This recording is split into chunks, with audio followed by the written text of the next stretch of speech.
আজ বলে দিতে চাই। আগে এসে তুমি আমাকে ভালোবেসেছিলে, সবসময় আমিই ছিলাম পিছিয়ে। ক্যান্সারে দোহাই দিয়ে আজও তুমি আমাকে পেছনে ফেলে এগিয়ে যেতে চাও।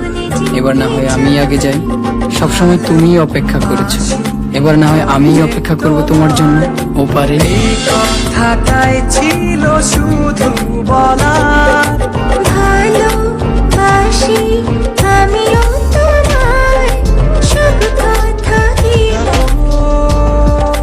তোরে তোমাকে